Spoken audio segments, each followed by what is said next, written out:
호돌이 썰툰.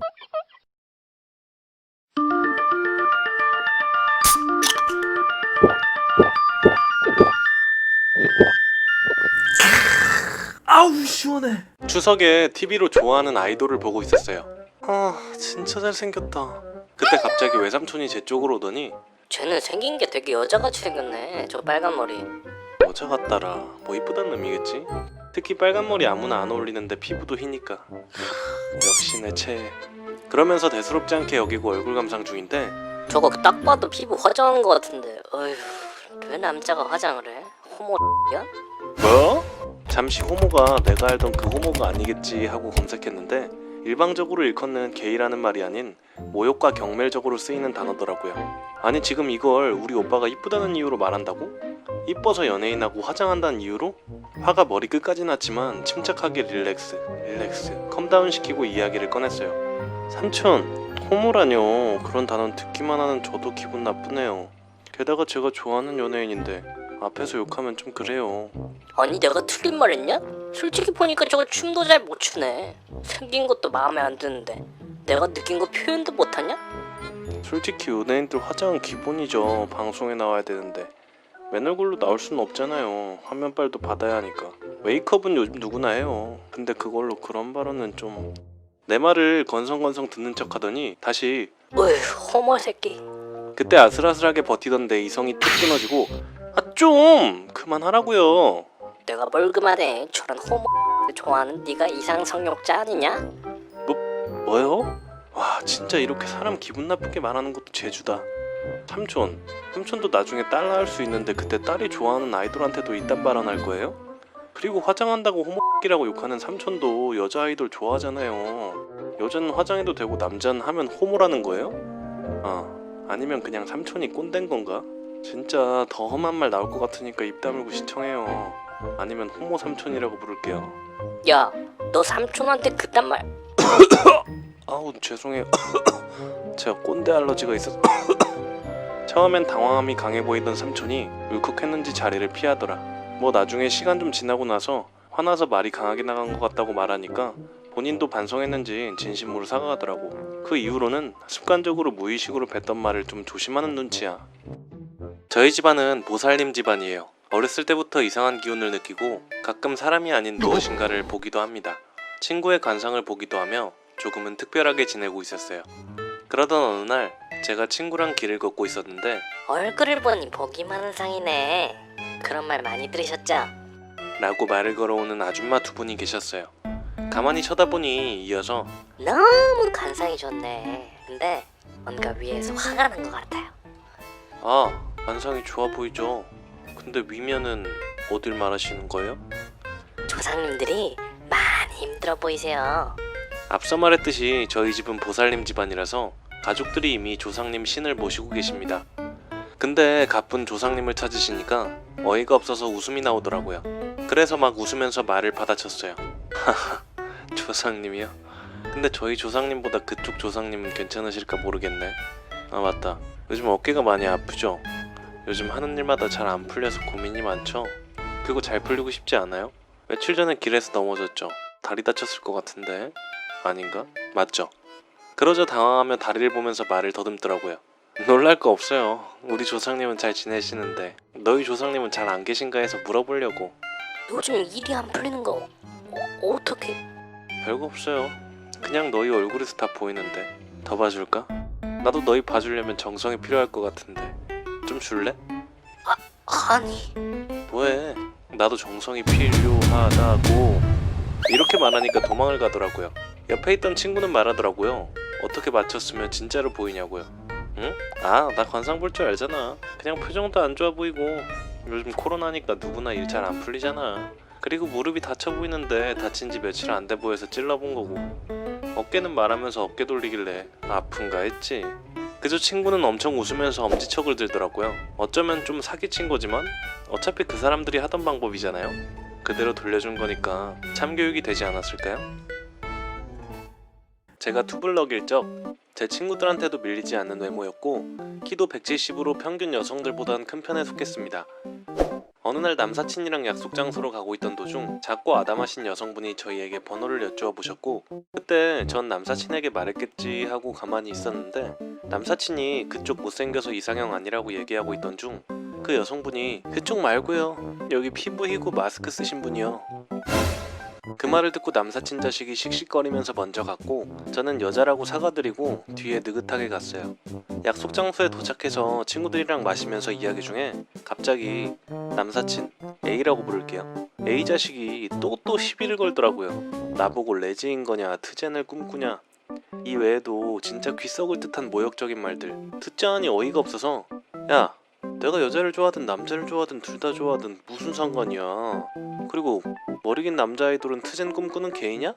항상 나한테 열등감에 뭉쳐서 시비만 걸면 뭐 행복해? 라고 하니까 그 A가 완전히 화가 나 절 위협하려는지 술병 주둥이를 잡고 내려치는데 술병이 안 깨져서 A 손이 아작이 났어요. 전 그 모습 보고 놀라서 그대로 주저앉았어요.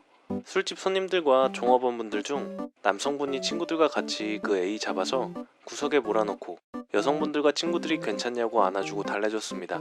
경찰이 오니 A가 바로 소리질러서 구석에서 나오더니 저 X가 내 손 아작냈다고 징징거리는데 증인들이 정확한 상황을 알려주자 그 이야기 듣고 나서 A는 응급실에 갔어요. 친구들이랑 전 서에 가서 얘기하고 친구들이 그간 있었던 것들 전부 얘기하고 A가 제 욕했던 거랑 성희롱한 카톡 내용들 다 보여줬는데 A가 서에 오니 저보고 병원비 주면 합의 본답니다.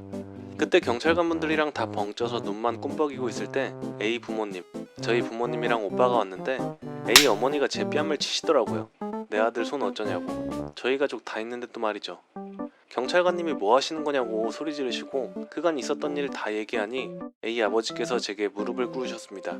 그 모습에 마음이 약해져서 합의 볼까 하는데 A는 폰하고 있고 A 어머니는 아들 손만 걱정하시고 계셔서 살인미수, 성희롱, 어머니는 폭력으로 고소해버렸습니다. 그 이후로 하루 동안 전화와 문자가 많이 와서 A 어머니만 300에 합의받습니다. 여러분, 조용히 있는 친구 만만하다고 건들면 인실되는 겁니다.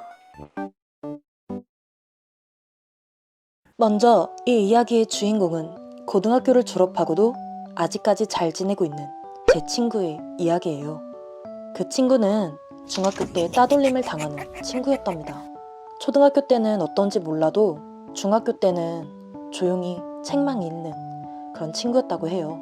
그 때문인지 반에서 좀 깝죽대는 친구들, 흔히 말하는 일진무리들에게 놀잇감이 되었고 결국 학교 전체에서 외면과 따돌림을 당했다고 합니다.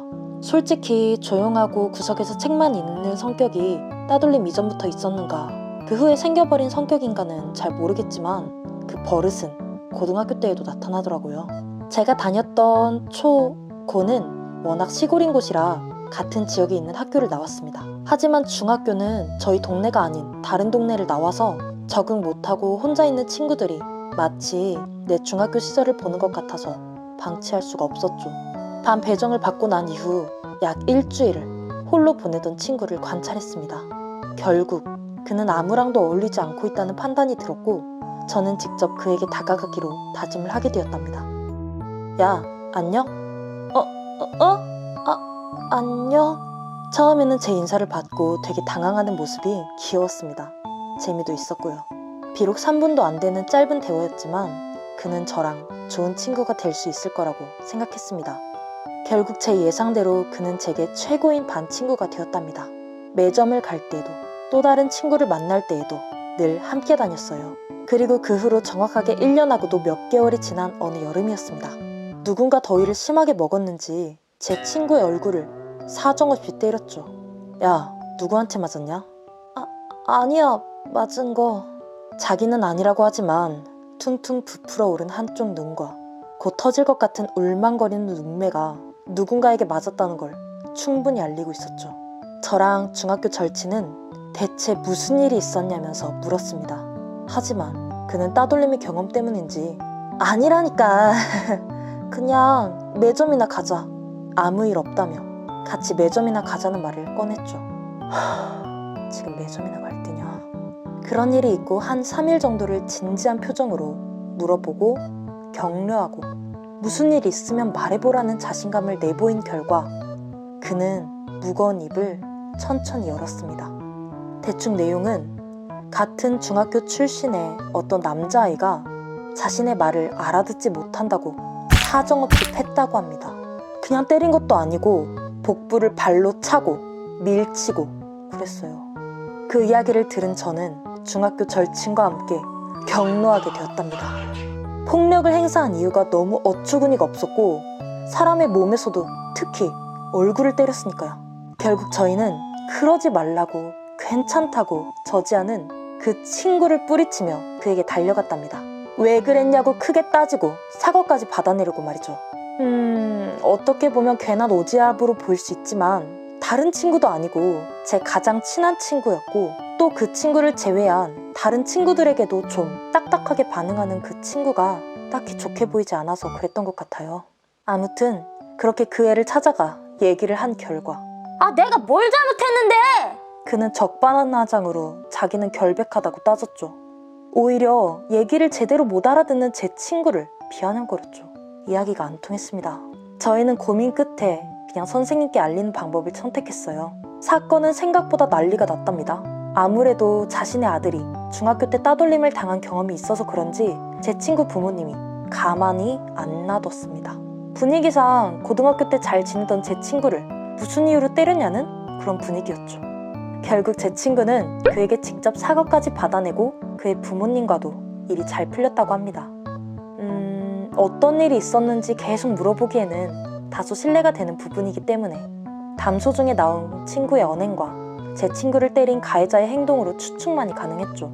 아무튼 어느 학교는 폭력이라는 단어를 쉽게 생각하고 그냥 묻으려고 할 수도 있지만 우리 학교는 오랜 역사를 지닌 학교라서 그런지 꽤 엄격하게 처벌을 하는 것 같다 라고 개인적으로 생각이 들었던 것 같습니다. 친구야, 힘내.